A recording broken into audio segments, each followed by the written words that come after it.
So, welcome back to another revision video. I've just filmed one video and now I'm going to film another video on tips I have for GCSE science. So, one way that I sort of started off my revision was our teacher would give us a revision sheet.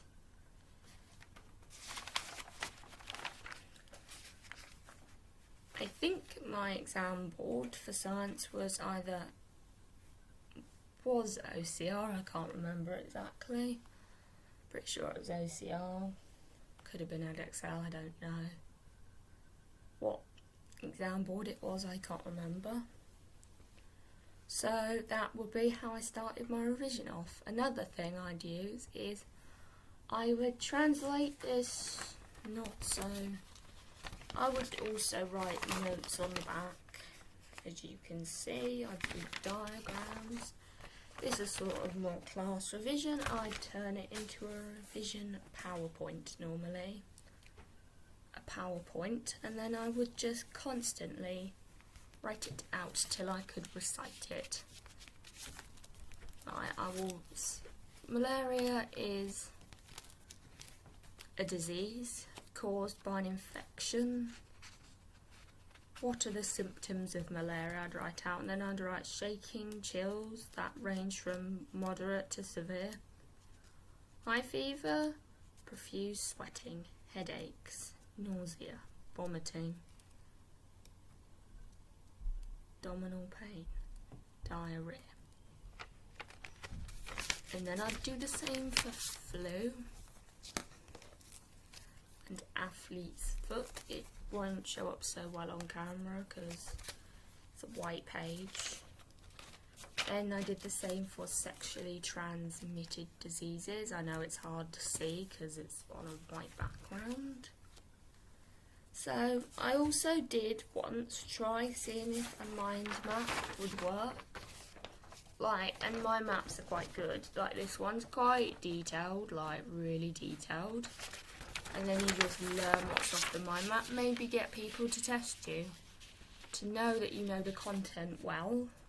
And can you explain it to someone who's not necessarily stupid but does not know the content of science as well? Sorry, having a slug of tea. It's getting cold, so sorry. So, explain it to people, get people to test you on it, as that is really a good way. Past papers. I didn't necessarily use past papers myself because I had end of topic tests all the time, so I got used to the style of questions, and I had them from year 9 to like year 11, so. And the revision sheet would literally tell us what we needed to know.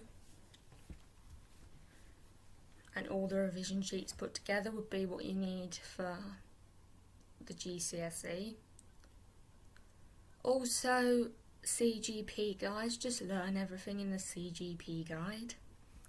And that will get you a good grade in science. Learn mark schemes, because that's one thing I wish I had done, is learn the mark scheme, because that would have given me higher scores on tests.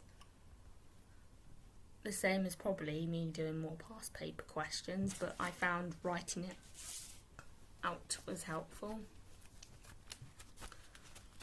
I know I probably can't recite it, but this is the atom shell.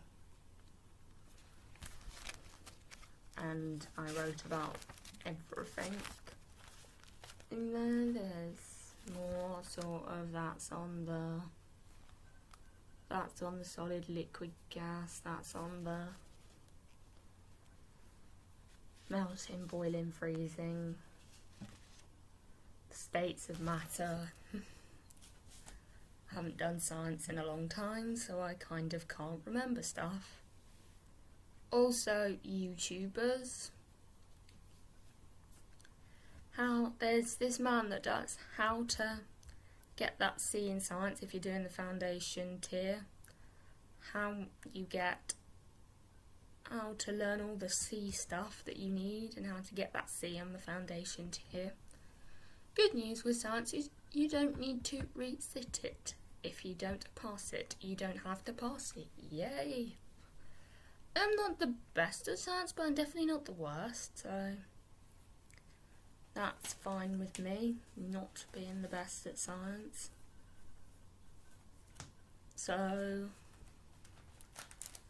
also Primrose Kit in Maths and Science, she puts the specification on her website, so learn the specification. Maths, I also found the specification on her website, so I'm learning the specification now. Really wish I'd done that for like my past papers and that, so. One note with past papers, do it to the best of your ability all the time. Don't just do it sat on your bed or sat in front of the television. Do it to the best of your ability at your desk. Mimic an exam. So, I could also do a video on how I make my mind maps. So, if you want a mind map video, don't forget to like and comment down below that you want it. So, I know if you're interested in that or not. So, another thing is perspective, like, if your school's a bit blasé about science, put in the extra work. It's a sad subject to cover, and I don't really want to cover it, but this is the truth. Not every school is high on the performance table, but just because everyone around you is getting D's doesn't mean you can't get an A star if that's what you want. Just got to put in the extra hours. Those that get the A stars are not necessarily the ones that know the content really well. They're those that can recognise the trends and knows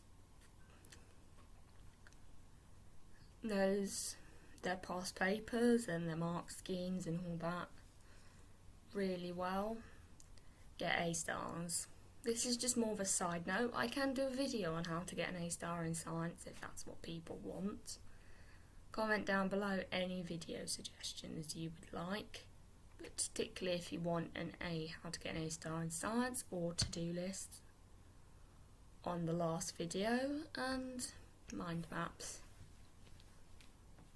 So that is I use, but have a look on YouTube, see what you can find for science. I know schools that are not as high in the performance tables are competing with schools that are really good, which may seem a bit unfair, but that's actually real life. And it can give you a push competing. Like, if you're not the top in your class, then how do you expect to be the top in the country or something like that? So, another tip for getting an A star in science, I will do a video on it where I explain it further, is be top of your class.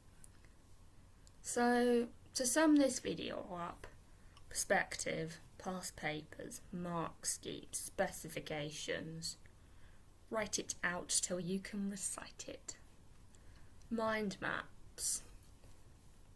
Get your teacher to go through stuff, even though I didn't say that. I just said about my teacher just giving me a revision sheet, but go to your teachers, it's really important. Because they will help you, because if you don't understand something now, when you come to revise, you could have big bits to go over. So make sure you know your content really well as well, so that you've not got big bits to revise. So that's basically a summary of the video with some extra tips. Hope you enjoyed this video. Don't forget to like, comment, subscribe, comment video suggestions, comment if you want a video on mind maps, to-do lists, or how to get an A star in science. Bye.